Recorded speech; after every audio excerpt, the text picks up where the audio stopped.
नमस्कार मंडळी, तुमचं स्वागत आहे आपल्या पॉडकास्टमध्ये.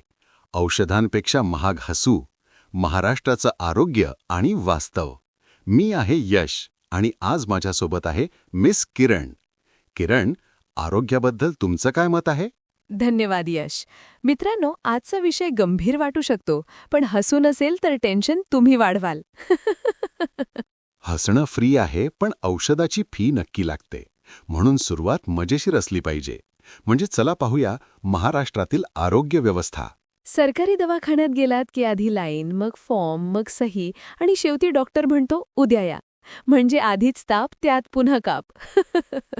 ग्रामीण भागात तर अजून मजा. लोक म्हणतात डॉक्टर येणार होता पण बसच रद्द झाली. मग काय करायचं? गावचा वैद्य, देव आणि थोडं हास्य. बरोबर. आता योजना पाहूया. महात्मा फुले, आयुष्मान भारत. पण लोक म्हणतात योजना आहे पण उपयोग शून्य. किरण, हे असं का होतं?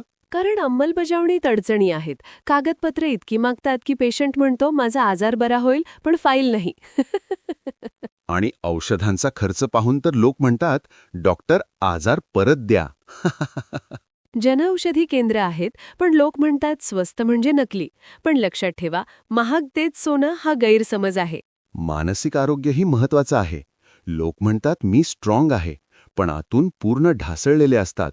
मराठी म्हण आहे, वरून गोड आतून फोड. साधं लक्षात ठेवा, बोलायला लाज नाही, मदत घेणं नॉर्मल आहे, डॉक्टर आपले मित्र आहेत.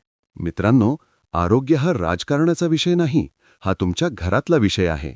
नियमित तपासणी करा, पौष्टिक आहार, चालणं, व्यायाम, लसीकरण पूर्ण ठेवा. आणि लक्षात ठेवा, वेळेवर सुई नाहीतर 100 टाके. आजारी पडण्याआधी काळजी घ्या आणि माहिती ठेवा. आरोग्य टिकवणं म्हणजेच तुमचं खरं धन आहे.